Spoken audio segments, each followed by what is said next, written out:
Good morning, children. Welcome back to the class. Students, in the last video, we have started with the numericals of current electricity. We have done few numericals in our last lecture, and today I'm going to solve few numerical problems based on resistance in series and resistance in parallel. ठीक है बेटा, जैसे आप लोगों ने formulas तो पढ़े हुए हैं, ये डेरिवेशन आपने पिछले जो आपको चिप सर ने नोट्स भेजे हैं उसमें भी है, पुनीत सर ने भी आपको ये फॉर्मूलाज जो है वो करवाए हैं कि how to find the resistance in series and how to find the resistance in parallel. तो थोड़ा सा ब्रीफ में आपको यहाँ पर बता देती हूँ कि रेजिस्टेंस अगर सीरीज में लगे हों, कहाँ पे, रेजिस्टेंस इन सीरीज में क्या फॉर्मूला होता है, हम इंडिविजुअल रेजिस्टेंसेस को ऐड कर देते हैं। सो RS is equal to R1 plus R2 for two resistors, and if there are more than two resistors, तो आप जितने resistors होंगे उनको आप ऐड कर दोगे if they are connected in series. And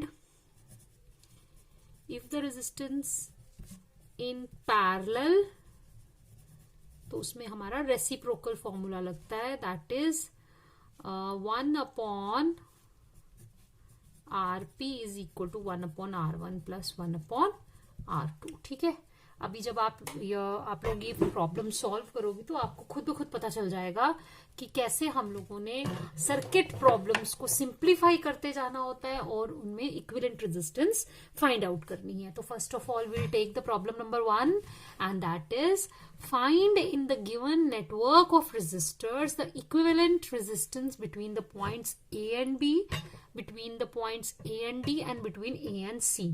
तो बच्चों एक बात याद रखो कि जब भी आपको इक्विवेलेंट रेजिस्टेंस फाइंड आउट करनी है सर्किट में, तो इट इज वेरी इंपॉर्टेंट कि किन दो पॉइंट्स के बीच में you have to find the equivalent resistance, because circuit के अंदर अगर आपको, जैसे मैंने ये क्वेश्चन डेलिबरेटली इसलिए लिया है because you must know the difference कि अगर हम लोग पॉइंट्स, एंड पॉइंट्स चेंज कर देंगे तो how the equivalent resistance between the given those two points differs from the equivalent resistance of the same circuit but for the two different points. ठीक है, मतलब कि जैसे ये सर्किट आपका सेम है A B C D, इसमें हमारे पास 1 2 3 एंड 4 5 रेजिस्टर्स जो हैं वो कनेक्टेड है इन कॉम्बिनेशन।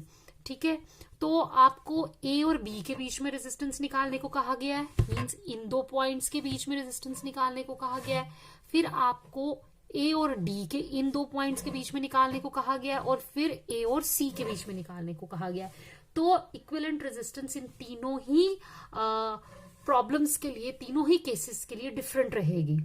वो ये नहीं है कि सर्किट सेम है, रेजिस्टर सेम है तो आपकी जो रेजिस्टेंस है वो हर केस में सेम आएगी। नो, बिकॉज अगर ये दो पॉइंट्स के बीच में पूछी गई है तो इनके बीच में जो इनका कॉम्बिनेशन है, जो बाकी रेजिस्टर्स का इसके साथ कॉम्बिनेशन बना हुआ है कि how they are connected in the circuit, वो चेंज हो जाएगा। ठीक है, तो देखते हैं हम कैसे। फर्स्ट ऑफ ऑल हम लोग पहले पॉइंट लेंगे बिटवीन A एंड B। तो सबसे पहले मैंने कंसीडर किया बिटवीन A एंड B। तो देखो अब हमारे पास ये पॉइंट आ गया, ये जो हमारे ये दो पॉइंट है ये हमारे एंड पॉइंट्स आ गए। ठीक है, मतलब सर्किट जो है वो हमने यहां से स्टार्ट करना और कहां पे खत्म करना है। अब हमारा सर्किट जो है वो ए से एक, इस सर्किट का एक टर्मिनल A है तो दूसरा टर्मिनल B है। तो आप देखो इस केस के लिए हमारा 3 ओम और 7 ओम ये दोनों किस में कनेक्टेड है, सीरीज में, और इन दोनों का जो सम आएगा, जो इनकी इक्विवेलेंट रेजिस्टेंस आएगी वो किसके साथ, 10 ओम के साथ पैरेलल में कनेक्टेड है। फिर से ध्यान से सुनो, सबसे पहले हमने जब भी ऐसी प्रॉब्लम्स करनी है हमने सर्किट को सिंप्लीफाई करना है। ठीक है, हमारे पास ये AB पॉइंट है दो जिनके बीच में आपने इक्विवेलेंट रेजिस्टेंस निकालनी है। तो आपका ये 3 ओम और 7 ओम, इन दोनों को हमने, इसमें आप देखो कैसे लगे हुए हैं, सीरीज में कब लगे होते हैं resistors, when they are connected end to end. ठीक है, तो ये एंड टू एंड लगे हैं। तो आपके पास आगे कि 3 ओम and 7 ohm आर, देखो कैसे कनेक्टेड है सीरीज में, तो हमारे पास आर एस किसके बराबर आ जाएगा 3 ओम, क्योंकि सीरीज में रेजिस्टर्स जो हैं उनकी इंडिविजुअल रेजिस्टेंसेस ऐड हो जाती हैं, तो आ गया 10 ओम। अब हम इस 3 ओम और 7 ओम की जगह एक ही रेजिस्टर अज्यूम करेंगे, और वो कौन सा है 10 ओम का। वो 10 ओम का रेजिस्टर जब हम यहां पर लगाएंगे तो वो इसके साथ क्या होगा, इन दोनों को अब हम रिप्लेस कर सकते हैं by a single resistor of resistance 10 ohm. That 10 ohm resistor which is found after the combination of 3 ohm and 7 ohm in series will be in parallel with this, इस वाले 10 ohm के साथ वो parallel में होगा, ठीक है।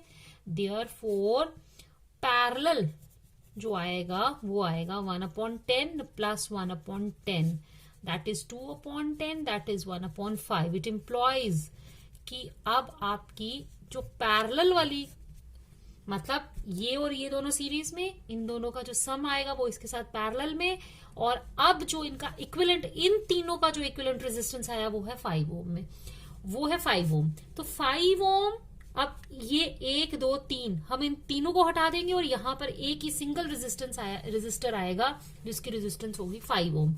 तो 5 ओम और 5 ओम, देखो अब हमारे एंड पॉइंट्स ये ए बी है ना, तो 5 ओम और 5 ओम दोनों किस में लगे हुए हैं, सीरीज में, ठीक है। तो हम लिखेंगे RP and 5 ohm are connected in series, therefore R S dash किसके बराबर आया 5 ओम प्लस कितना हो गया वो 10 ओम। अब हमारे पास इन दोनों के बजाय अब एक ही रेजिस्टर आया 10 ओम, और वो ए और बी के साथ कैसे लगा होगा, पैरेलल में। तो आपके पास आया then R S dash and 10 ohm are connected in parallel. तो बताओ पैरेलल में हम इक्विवेलेंट लिखेंगे अब इसको, that will be equal to R S dash कितना है 1/10 प्लस 1/10, अगेन इट इज, तो आर इक्विवेलेंट किसके बराबर आ जाएगा 5 ओम के, यानी कि ए और बी के बीच में जो रेजिस्टेंस निकलेगी that will be 5 ohms. Clear हुआ। चलो अब हम दूसरा पॉइंट लेते हैं, बिटवीन कौन सा है अब ए एंड डी, ठीक है। अब हमारे जो हमने 2 पॉइंट्स पकड़ने हैं जिनके बीच में निकालना है वो ए एंड डी, ठीक है। तो अब हम सिंप्लीफाई करते हुए स्टार्ट हो जाएंगे। सबसे पहले ये और ये दोनों किस में है, सीरीज में, तो आर एस मेरा कितना आ जाएगा 10 ohms plus 5 ohm is equal to 15 ohm. वो वाला 50, मतलब अब इन दोनों की जगह हम एक ही रेजिस्टर लगाएंगे 15 ओम्स का, वो और 10 ओम किसमें है, पैरेलल में।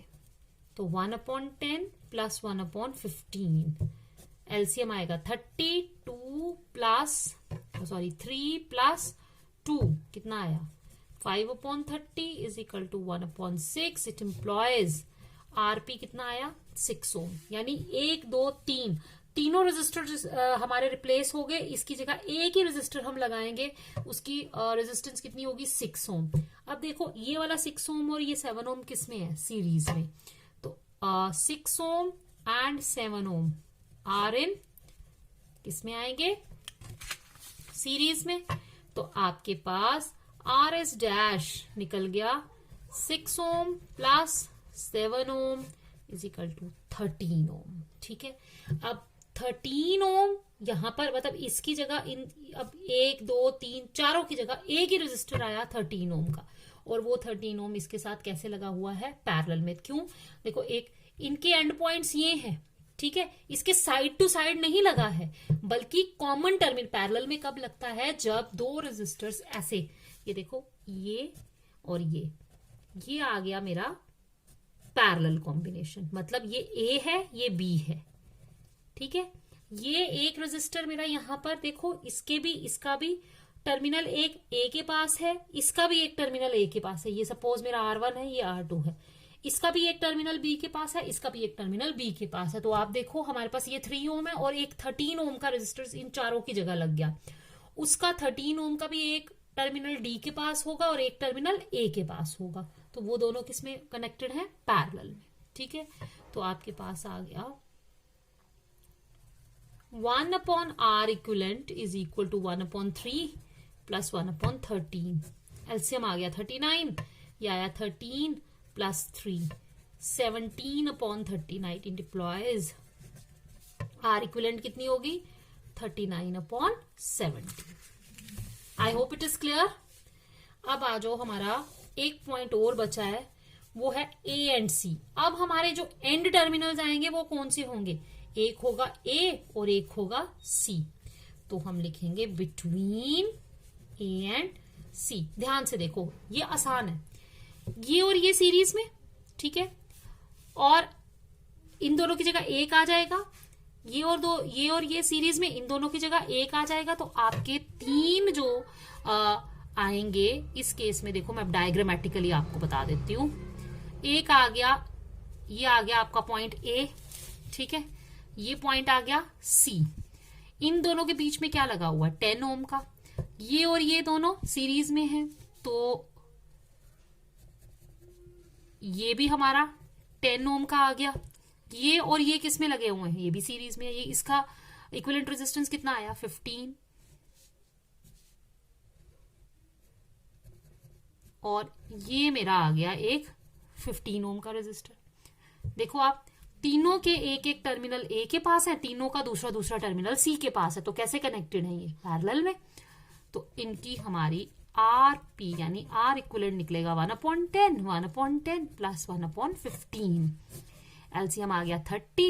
This is 3 plus 3 plus 2। Answer is 3 plus 3 6 plus 2 8।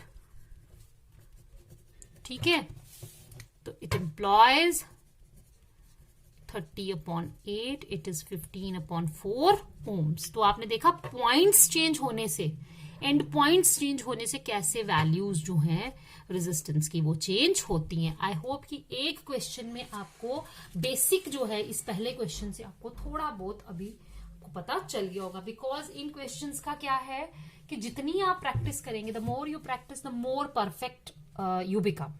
ठीक है, तो जितनी आप इसमें प्रैक्टिस करते जाओगे उतनी आपको इसमें एफिशिएंसी जो है आपकी इनको करने में बढ़ेगी। क्योंकि इसका कोई एक सिंपल सा कोई डायग्राम तो है नहीं है, सर्किट तो घुमा फिरा के आप वो कैसे भी एग्जामिनर आपको डाल सकता है। पैरेलल कॉम्बिनेशन को शो करने के लिए ही 4-5 तरीकों से वो सर्किट को मोल्ड कर सकता है। आपने सिर्फ सर्किट को देखना है और उसको सिंप्लीफाई करके पहले लिखना है और फिर उसकी इक्विवेलेंट रेजिस्टेंस फाइंड आउट करनी है। ये सबसे सिंपलेस्ट और डिफरेंट टाइप के जो क्वेश्चंस थे वही मैंने आप लोगों के लिए यहाँ पर सिलेक्ट कर लिखे हैं। ठीक है, now we move on to the next question which is find the effective resistance of the network shown in figure between the points A and B. Now points इसमें fixed हैं, they are A and B when the switch S is open and when the switch S is closed. I hope कि so far you know the meaning of open switch and the closed switch because आप लोगों ने current electricity chapter जो है वो पढ़ लिया है एक बारी। तो अगर आप लोगों ने सही तरीके से पढ़ने के बाद उसको सही तरीके से आपने लर्न भी किया है, क्वेश्चंस भी किए हैं, तो आपको पता होगा, या आपको आपने अगर इसके न्यूमेरिकल्स पहले से भी सॉल्व करके रखे हैं, बिकॉज इसमें बहुत सारे न्यूमेरिकल्स हैं। अभी तो हम सिर्फ resistors in series and parallel वाले पोर्शन तक पहुंचे हैं। इसके बाद तो हमारे पास अभी व्हीटस्टोन ब्रिज है, इंटरनल रेजिस्टेंस के हैं, देन किरचॉफ्स लॉज के हैं। तो उसमें this term the switch S is open and the switch is closed means, इसमें बहुत सारा ये जो मीनिंग है, इससे आपको open circuit and closed circuit, ठीक है, ये टर्मिनोलॉजी आपने इस चैप्टर में पढ़ी होगी। आपको बार बार जब आप इसको इन चीजों को पढ़ रहे होंगे तो उसमें ये टर्म आ रही होगी, switch S is close, switch S is open. क्या मतलब है एस क्लोज और एस ओपन का? ठीक है, ये आपका स्विच है। ठीक है, दिस इज जो आप लोगों ने अभी तक क्लास 10th में भी शायद आपने ओम्स लॉ का एक्सपेरिमेंट पढ़ा होगा, किया होगा, परफॉर्म भी किया होगा लैब्स में। उसमें आप एक की लगाते हैं, तो की ओपन एंड की क्लोज्ड, वो आप एक एक्सपेरिमेंट भी आपने करके देखा है कि जब आप की को क्लोज करते हैं तो सर्किट जो है वो क्लोज हो जाता है हमारा, means current starts flowing through that arm जहां पर आपने स्विच लगाया है। और जब स्विच को ओपन कर देते हैं तो वहां से करंट का फ्लो जो है वो रुक जाता है। और नॉर्मली भी हम लोग switch open and switch close को यही कहते हैं, स्विच ओपन करेंगे तो फैन चलेगा, स्विच क्लोज करेंगे तो फैन बंद हो जाएगा। तो इसीलिए इसको स्विच कहा जाता है कि अगर आप इस की को क्लोज करेंगे तो करंट जो है वो इस आर्म से फ्लो करेगी। अगर ये स्विच यहाँ पर आपने इस की को आपने ओपन रखा है, यानी यहां से आपने सर्किट को ब्रेक कर दिया है, तो करंट को फ्लो करने के लिए पाथ नहीं मिलेगा, करंट फिर इस आर्म में नहीं आएगी, यानी कि ये जो 2 पॉइंट्स है इनका कोई मतलब नहीं रहेगा। करंट जो है वो सीधी यहां से निकलेगी, बैटरी से यहां जाएगी, यहां पर जाएगी, और कुछ पोर्शन, बिकॉज ये जो है और ये तब पैरेलल में हो जाएंगे, some part of the current according to their resistances इस आर्म में फ्लो करेगा और कुछ part according to their resistances, वो डिपेंड करता है कि रेजिस्टेंसेस दोनों आर्म्स में अगर इक्वल है तो इक्वल अमाउंट ऑफ द जो करंट होगी वो दोनों आर्म्स में डिवाइड हो जाएगी। ठीक है, तो अब देखो अब आई होप कि मैंने स्विच एस ओपन सर्किट और क्लोज सर्किट का मतलब आपको समझा दिया है। ठीक है, कि अगर आप इस स्विच को ओपन रखेंगे करंट इसमें से नहीं जाएगी, ये सर्किट जो है ये ओपन हो जाएगा, ये वाली आर्म जो है वो ओपन हो जाएगी। यहां पर मतलब ये पॉइंट्स इन टर्मिनल्स का कोई फायदा नहीं रहेगा, करंट यहां से बाईपास होके यहां नहीं जाएगी बल्कि सीधी 12 ओम रेजिस्टर के पास चली जाएगी। तो सबसे पहले हम लोग करेंगे when switch S is open. ठीक है, इसको ओपन रखा है, ओपन रखा मतलब no current through this point. तो आपके ये और ये अब इन केस में क्या हो जाएंगे, ये देखो ध्यान से, फिर ये 6 ओम एंड 12 ओम, यहाँ पे 12 ओम एंड 6 ओम, ये भी सीरीज में और ये भी सीरीज में। ठीक है, तो आपके पास आ गया 6 ohm and 12 ohm in the upper arm and 12 ohm and 6 ohm in the lower arm are connected in series। तो हमारा ये सिंपल जो आपका सर्किट है वो रिड्यूस हो जाएगा। देखो 6 और 12 18,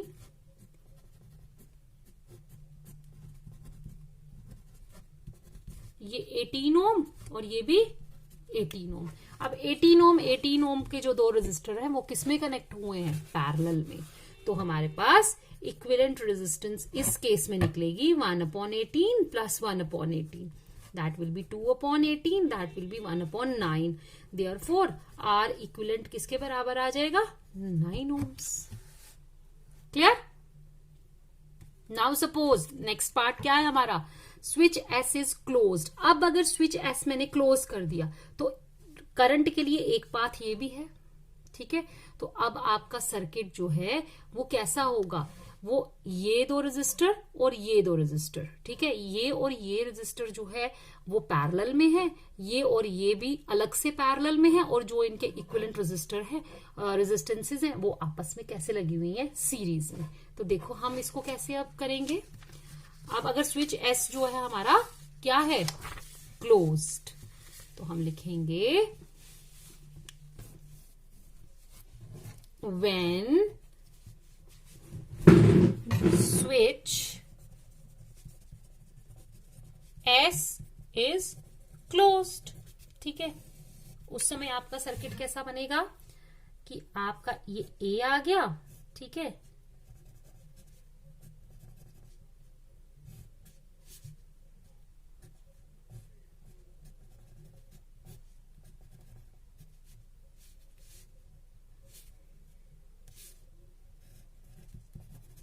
ठीक है, ये 6, ये 12, क्या था, यही था ना वैल्यू, और ये 12 एंड दिस इज 6। तो पहले आप इन दोनों का निकालो इक्विवेलेंट रेजिस्टेंस, ये इसकी और इसकी, तो आपके पास आएगा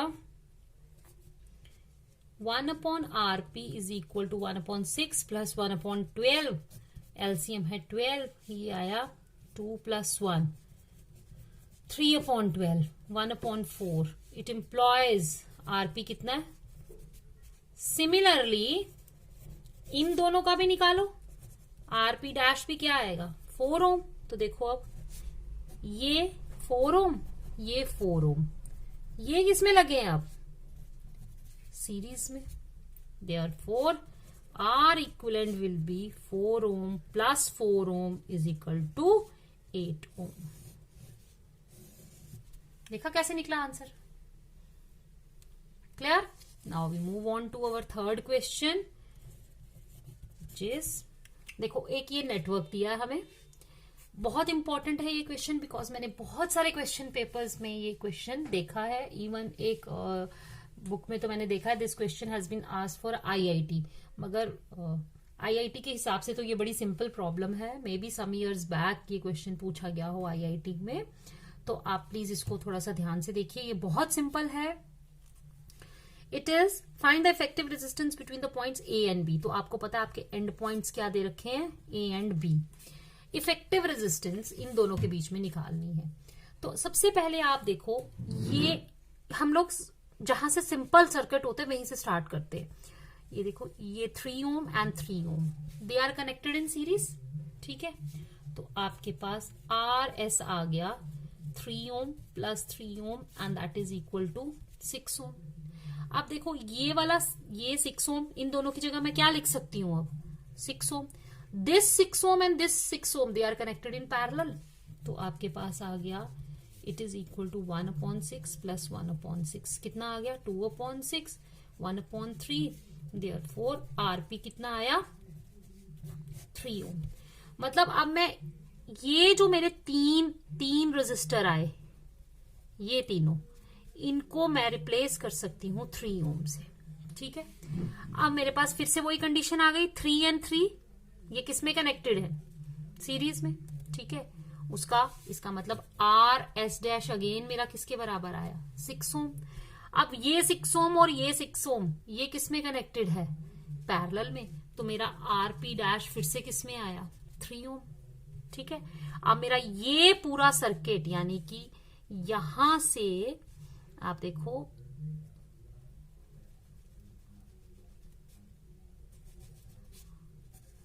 इस पूरे की फिर से वैल्यू कितनी आई 3 ओम।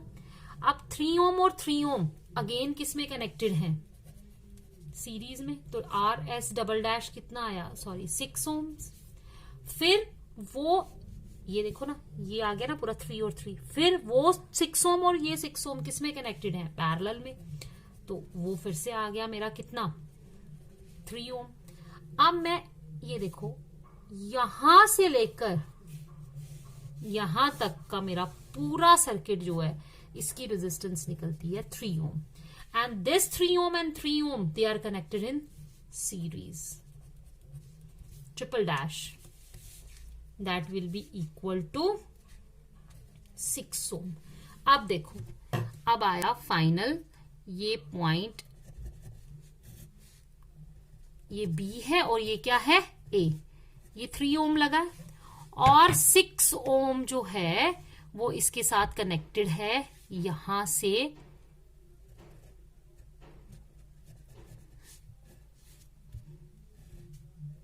पैरेलल में। देखो ये ना पूरे को सॉल्व किया, क्योंकि यहां तक पूरा जो था वो 3 ओम था, फिर 3 और ये वाला 3 ये सीरीज में लगे थे, तो आ गया आपका आर एस ट्रिपल डैश हमारा 6 ओम, ठीक है। अब ये जो है इसको मैं लिखूंगी R S triple dash is equal to 6 ohm, ये इसके साथ किसमें लगा है पैरेलल में, तो मेरा आर इक्विवेलेंट निकलेगा 1/6 प्लस 1/3 ओम मीन 6, अगर मैं एलसीएम लेती हूँ 1 प्लस यहाँ पे आता है 2, 3/6, यानी कि R equivalent is equal to 6/3 is equal to 2 ohms. बहुत इजी है, इस तरह से आपको ये वैल्यूज, ये नेटवर्क्स दिए जाते हैं, वैल्यू कुछ भी हो आपने इसको ऐसे ही सॉल्व करना है, ठीक है। Now we will move on to our next question, ठीक है। आई होप आप लोगों को समझ आ रहे हैं। अगर किसी को कोई प्रॉब्लम आती है, कहीं से कोई पॉइंट समझ नहीं आता है, तो आप मुझे पूछ सकते हैं, ठीक है।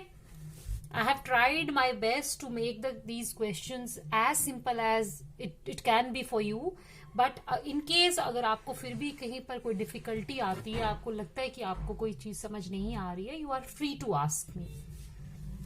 इन द सर्किट शोन, देखो एक सर्किट है यहाँ पर, ये शो किया गया है। R1 दिया है हमें 4 ohms, R2 is equal to R3 दिया गया है। देखो this is your R2, this is your R3, वो दिया गया है हमें 15 ohms and R4 is given 30 ohm और EMF of the battery is given as 10 volt। Work out the equivalent resistance of the circuit and current in each resistor. ठीक है, सबसे पहले मैंने आपको बताया पहला स्टेप क्या होता है। जब भी आपने ऐसी कोई प्रॉब्लम सॉल्व करनी है, the first step what you have to take care of is कि आपको सबसे पहले इसको सिंप्लीफाई करना है। ठीक है, तो देखो ये जो आपके 3 रेजिस्टर्स हैं जो इस तरीके से लगे हुए हैं, अगर आप ध्यान से देखो तो इन तीनों का जो एक पहला टर्मिनल है वो ए के पास है और जो दूसरा टर्मिनल है वो बी के पास है। तो basically these 3 resistors R2, R3 and R4 they are connected in parallel. तो हम इसको सिंप्लीफाई करके अब मैं इसका एक सिंप्लीफाइड डायग्राम बनाऊंगी। देखो ये आ गया मेरे पास R1 and it is equal to 4 ohms। ठीक, यहां आ गई मेरी battery that is equal to 10 volt and this is my current I1। ये पॉइंट मेरा आ गया A। अब A पॉइंट पर सबसे पहले मैं लगाऊंगी R2, this is my point A और ये मेरा पॉइंट सपोज आ गया B। A और B के बीच में कौन सा रेजिस्टर लगा हुआ है, that is R2 and R2 की वैल्यू इज 15 ohm। अब देखो दूसरा रेजिस्टर इसमें लगेगा मेरा A और B के बीच में ही लगा हुआ है। ठीक है, क्योंकि इसका एक टर्मिनल B के पास है और एक टर्मिनल A के पास है, दैट इज R3। तो ये R3 आ गया मेरा 15 ohm। अब बच गया मेरा R4। देखो R4 का भी एक टर्मिनल A के पास है, एक टर्मिनल B के पास है। ये आ गया मेरा R4 इक्वल टू 30 ohm और यहां से ये मेरा सर्किट कंप्लीट। अब करंट्स जो R2 में जा रही है वो है I2, जो इसमें 3 में जा रही है वो I3 और ये है I4। ध्यान से देखेंगे तो आपको पता चल जाएगा कि कैसे बनाया मैंने ये सर्किट। देखो ये 3 जो रेजिस्टर्स हैं वो यहाँ पर आपको देखने पर नहीं लग रहा होगा कि ये पैरेलल में है, लेकिन अगर आप ध्यान से देखेंगे और सर्किट की स्टडी करेंगे तो आपको पता चल जाएगा कि इन तीनों का जो पहला टर्मिनल है यहां से इसके पास, यहां से होता हुआ इधर, यहां से होता हुआ इधर वो A के पास है और दूसरा टर्मिनल तीनों का B के पास है। जब ऐसी सिचुएशन होती है कि रेजिस्टर्स के पास सारे एक कॉमन टर्मिनल पर एक तरफ से वो जुड़े हैं और दूसरे टर्मिनल पर वो दूसरी तरफ से जुड़े हैं, तब हम कहते हैं कि these are connected in parallel. तो ये हमारी ये सिचुएशन आ गई। अब देखो, अब आ जाते हैं हम इक्विवेलेंट रेजिस्टेंस फाइंड आउट करने पर। सबसे पहले तो मैं इसकी रेजिस्टेंस फाइंड आउट करूंगी जो मेरा ये वाला सर्किट आया है। तो मैं लिखूंगी कि resistance of resistors connected between A and B। A और B के बीच में जो रेजिस्टर्स कनेक्टेड है उनकी रेजिस्टेंस कितनी आएगी, बिकॉज वो पैरेलल में है। RP is equal to 1/R2 plus 1/R3 plus 1/R4। ठीक है, R2 की वैल्यू कितनी है 1/15, 1/15, 1/30। एलसीएम निकलेगा इनका 30, यहां पे आएगा 2 + 2 + 1 and that will be equal to 5/30, that is 1/6। it implies मेरा RP जो है वो निकलेगा 6 ohms। ठीक है, यानी कि ये जो आपकी तीनों की जो इक्विवेलेंट रेजिस्टेंस आई वो कितनी है 6 ohms। अब वो 6 ohm इस 4 ohm के साथ किसमें कनेक्टेड है, देखो ये है हमारा 4 ohm और ये इन तीनों की जगह एक ही रेजिस्टर आ गया, वो है 6 ohms का। तो इनकी हमारी इक्विवेलेंट रेजिस्टेंस कितनी आएगी 10 ohm। तो नाउ मैं लिखूंगी 4 ohm and 6 ohm are connected in series. Therefore, R equivalent of the entire circuit, that will be equal to 6 plus 4 and that is equal to 10 ohm. ठीक है, अगर मेरे पास पूरे सर्किट की रेजिस्टेंस आ गई है, इक्विवेलेंट रेजिस्टेंस आ गई है, EMF of the battery is given, I can find out the value of current flowing through the circuit. तो मैं यहां लिखूंगी current flowing through the entire circuit is given by I is equal to V upon R. V is given 10. It is 10 and it is equal to 1 ampere. देखो कितनी current पूरे circuit में से flow कर रही है. अब ध्यान से देखेंगे कि पूरी जो करंट फ्लो कर रही है वो कितनी है, वो कितनी है आपकी 1 एम्पेयर. और ये मैंने आपको क्या बोला, सीरीज में कनेक्टेड है, यानी कि ये पूरा सर्किट, इसकी जगह ये 6 ओम और ये 4 ओम, ये दोनों किसमें कनेक्टेड है, सीरीज में. तो जो करंट सर्किट में से जा रही है वही करंट पहले फ्लो करेगी इसमें से, और वही करंट फ्लो करेगी 6 ओम वाले रेजिस्टर में से, क्योंकि जब दो रेजिस्टर सीरीज में कनेक्टेड होते हैं तो same current flows through them. तो जो इस बैटरी में से करंट निकल रही है वो है आई, और वही करंट आई है दिस I1 जो फ्लो कर रही है थ्रू 4 ओम रेजिस्टेंस.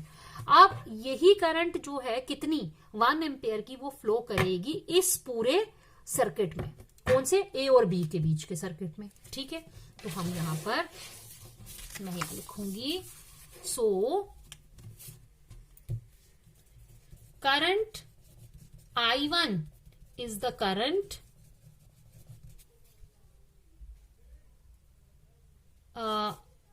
I. ठीक है, and that is I1 is equal to 1 ampere. Since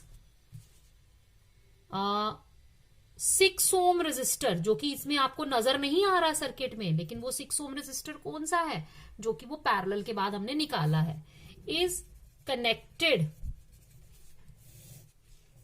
in series with 4 ohm resistor. Therefore current in 6 ohm will also be 1 ampere. ठीक है, therefore वहां पर वोल्टेज हमारी कितनी आ जाएगी, V is equal to IR, that is 1 into 6 is equal to 6 volts. ठीक है, यानी कि ये जो आपका, देखो थोड़ा सा समझने वाला है ये, कि अब इसके और इसके बीच में जो आपकी वोल्टेज आएगी वो कितनी होगी, इसके और इसके बीच में, दैट विल बी 6 वोल्ट्स. ठीक है, क्योंकि ये तीनों क्या लगे हैं, पैरेलल में लगे हैं, तो इसमें भी 6 वोल्ट, इसमें भी 6 वोल्ट, इसमें भी 6 volt. Now you know the value of current जो इसमें से जा रही है और इसका पोटेंशियल पता है, तो अकॉर्डिंग टू द रेजिस्टर्स इसमें करंट डिवाइड हो जाएगी. ठीक है, तो अब आप इंडिविजुअल रेजिस्टर्स के बीच में करंट कितनी फ्लो कर रही है वो निकाल सकते हैं. नाउ क्या होगा, ये V जो आई आपकी, that will be between A and B, तो आप इसको AB भी लिख सकते हो. ठीक है, 6 वोल्ट्स आ गई. Now current I2 will be equal to V upon R2. V आ गया आपका 6 और R2 है आपका 15. 15 है ना, नहीं करंट इज, ठीक है, V is 6 and current is R2. तो आपके पास यहां से आप देखो निकालो क्या आएगी, 2 3 और ये क्या आएगा 5, नहीं 3 2 2 अपॉन 5, तो 2 upon 5 mean 0.4 ampere. Similarly I3 भी इतना ही है, V upon R3, that is 6 upon 15, again it is 0.4 ampere, and I4 is V upon R4. वो आपको पता है कितना है, 6 upon R4 की वैल्यू 30 है. ठीक है, तो ये आ जाएगा आपका 1 upon 5. यानी 0.2 एम्पेयर। तो अगर आपने चेक भी करना है तो आप कर सकते हो कि तीनों करंट मिलाकर कितनी हो गई, 0.4, 0.4 एंड 0.2 कितनी हो गई, 1 एम्पेयर। और इस पूरे सर्किट में जो करंट जा रही थी, इस पूरे सर्किट में, कौन से सर्किट में, ए और बी के बीच में, क्योंकि करंट हमें कितनी मिल रही है, बैटरी से करंट कितनी मिल रही है, 1 एम्पेयर। वही 1 एम्पेयर R1 में फ्लो करेगी, वही 1 एम्पेयर ए और बी के बीच में फ्लो करेगी। ठीक है, अब यहां पर अगर हम I2, I3 और R4 का सम करें तो वापस हमें कितना मिलना चाहिए, वो I1 मतलब 1 एम्पेयर ही मिलना चाहिए, क्योंकि वापस जो करंट जा रही है वो भी हमारी I1 ही है। अब यहां पर क्योंकि ये पैरेलल में लगे हुए हैं और पैरेलल में करंट तीनों रेजिस्टर्स में डिफरेंट होगी depending upon the value of their resistances, क्योंकि पोटेंशियल डिफरेंस जो है इन दो पॉइंट्स का वो तो सेम रहेगा, इसके क्रॉस इसके क्रॉस इसके क्रॉस, वो है 6 वोल्ट। तो आई होप कि अगर आपके बेसिक कॉन्सेप्ट्स पहले से क्लियर है तो आपको ये प्रॉब्लम समझने में इतनी दिक्कत नहीं आएगी। फिर भी अगर किसी को कोई प्रॉब्लम है तो वो पूछ सकता है। नाउ मैंने ये दो सर्किट्स आपको यहां पर दिखाए हैं, इन दोनों में अगर आप देखो तो ये फर्क है, ये देखो, अगर आप ध्यान से देखोगे तो यहाँ एक हुक तरह का साइन बना और यहाँ पर ये एक पॉइंट तरह का होता है। मतलब इसका मतलब होता है कि ये वायर्स जो है ये क्रॉस कर रही हैं, इसका मतलब होता है the wires are crossing each other. यहाँ का मतलब है कि दे आर जॉइंट, यहाँ पर ये जॉइंट है और यहाँ पर ये क्रॉस कर रही हैं। ठीक है, अब क्रॉस में और जॉइंट में कैसे आपका जो सर्किट सिंप्लीफाई होगा उनमें फर्क आएगा। सबसे पहले मैं ये वाला सर्किट ड्रॉ करती हूँ। ये देखो, यहां पर आपके पास आया ये 2 ओम, ठीक है, और ये 2 ओम, ये ऊपर वाले और नीचे वाले 2 ओम्स और 2 ओम वाली रेजिस्टेंस आ गई। अब ये और ये इसके साथ इसी के ऊपर इस वायर पे ही कहीं क्या है, कनेक्टेड है। ठीक है, ये आपस में कहीं पर जुड़े नहीं हुए हैं, ये क्रॉस कर रहे हैं। अब ये वाली भी यहीं से कहीं पर, ये भी 2 ओम है और ये भी 2 ओम है, और यहां से हमारी ये कनेक्शन चला गया बी पर। तो देखो ये सर्किट कैसे बना। अगर ये वायर्स ऐसे हुक करके दिखाई गई हैं, इसका मतलब है कि they are not joined at this point, they don't have any common point, but कि ये एक दूसरे को वायर्स ऊपर से क्रॉस कर रही हैं। ठीक है, लेकिन इनका कनेक्शन नहीं है। उस केस में ये और ये भी सीरीज में है और ये भी सीरीज में है। ठीक है, और है तो इसी लाइन के ऊपर, इन्हीं पॉइंट के ऊपर, तो आपका ये जो सर्किट है वो ऐसे सिंप्लीफाई होगा। तो बताओ अब ए और बी के बीच में जो इक्विवेलेंट रेजिस्टेंस आएगी वो क्या आएगी, RS, ये 2 और 2 कितना हो गया, 4 ओम, ये RS डैश कितना हो गया, 2 ohm plus 2 ohm, again it comes out to be 4 ohm. ठीक है, अब देखो ये 4 ओम और 4 ओम और ये 2, ठीक, ये चारों किसमें लगे हुए हैं, पैरेलल में। तो 1 upon R equivalent will be equal to 1 upon 2 plus 1 upon 4 plus 1 upon 4 plus 1 upon 2। समझ आया कि इन दोनों की जगह अब हम एक 4 ओम का रेजिस्टर रखेंगे, इन दोनों की जगह एक 4 ओम का रखेंगे, और वो चारों किसमें लगे हुए हैं, पैरेलल में। तो आपके पास इसमें मेरा एलसीएम आ गया 4, ये आया 2 प्लस 1 प्लस 1 प्लस 2, कितना आ गया, 3 और 3 6, that is 3 upon 2। Therefore R equivalent इसका कितना हो गया, 2/3 ohms। ठीक, clear. Now will move on to our next to the next part of this question, which is कि यहां पर ये क्रॉस नहीं है बल्कि यहां पर ये जुड़ी हुई है। अगर ऐसा हो तो इसका मतलब है दे आर कनेक्टेड। तो देखो इसको हमने कैसे बनाया, पहले मैं ऊपर और नीचे वाले 4 ओम ड्रॉ कर लूंगी। ये आ गया मेरा A और ये आ गया मेरा B। अब देखो यहां पे क्या हो रहा है, यहां पर मैंने ऐसे दिखाया, ये और ये आपस में कैसे हैं, क्योंकि यहां पर ये जॉइंट है तो ये और ये इनका एक एक टर्मिनल यहां पे लगा हुआ और एक एक टर्मिनल यहां लगा हुआ। अब अगेन ऐसे, और ये इसके साथ कनेक्टेड, देखो है ना सिंपल। ये ऊपर वाले तो एज इट इज रहे, ये जो यहां पर जॉइंट है ये 2 पैरेलल में है, ये भी 2 पैरेलल में है, और इन दोनों के आंसर्स जो है इक्विवेलेंट रेजिस्टेंस जो है वो आपस में सीरीज में है। तो मेरे पास पहला हम निकालेंगे RP, 1/rp is equal to 1/4 plus 1/4, it is 2/4, it is 1/2, therefore RP कितना आया मेरा 2 ohms। ठीक है, ये इसका निकाला मैंने। सिमिलरली आरपी डैश कितना आ गया 2 ohms, वो इसका निकल गया। अब आप इसको ऐसे शो कर सकते हो, दिस, ठीक है, ये ए, ये बी। अब क्या है मेरे पास, यहां पर इन दोनों की जगह है एक 2 ohm का रेजिस्टर और इन दोनों की जगह भी है एक 2 ohm का रेजिस्टर। ये 4, ये 2, ये 2 और ये 4। अब ये दोनों 2 किस में लगे हुए हैं, 2 ohm प्लस 2 ohm, ये लगे हुए हैं सीरीज में। तो मेरे पास ये आ गया 4 ohm। अब मैं फर्दर इसको कैसे लिख सकती हूं, ये देखो,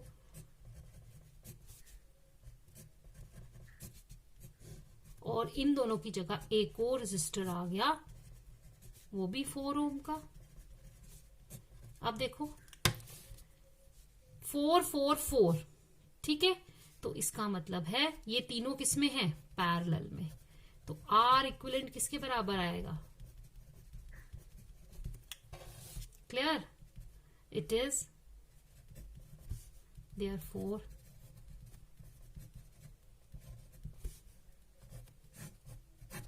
4/3 ohms। I hope it is clear. ठीक है, तो आप जितनी इन न्यूमेरिकल्स की, जितनी इन सर्किट्स की प्रैक्टिस करोगे उतना ही आपके लिए अच्छा होगा। तो अगर आपने डिफरेंट डिफरेंट टाइप के क्वेश्चंस, मींस जैसे 5 मैंने आपको करवाए हैं, कोई 5 आप अपने खुद से कर लेंगे, तो आई होप कि अगर आपको ये चीजें समझ आ जाएंगी तो जो एग्जाम में आपको पूछा जाएगा वो भी बहुत, इनसे कोई बहुत ज्यादा डिफरेंट नहीं होगा। अभी एक और टाइप की प्रॉब्लम है इसमें, कनेक्शन में, connected in series and parallel, resistors connected in series and parallel में, and that is based on the Wheatstone bridge. वो मैं अपने नेक्स्ट वीडियो में लेके आऊंगी। आपको व्हीटस्टोन ब्रिज के ऊपर बेस्ड जो प्रॉब्लम्स होती हैं वो कैसे सॉल्व करते हैं वो हम नेक्स्ट वीडियो में पढ़ेंगे। टिल देन आप इन सब प्रॉब्लम्स को, ये सारे क्वेश्चंस ध्यान से देखिए, इनको कॉपी में लिखिए, खुद से एक बार सॉल्व करिए और देखिए आपको कहाँ पर समझ नहीं आता है। जहां से आपको दिक्कत आएगी आप मेरे से पूछ सकते हैं। Till then, goodbye, take care, stay home, stay safe.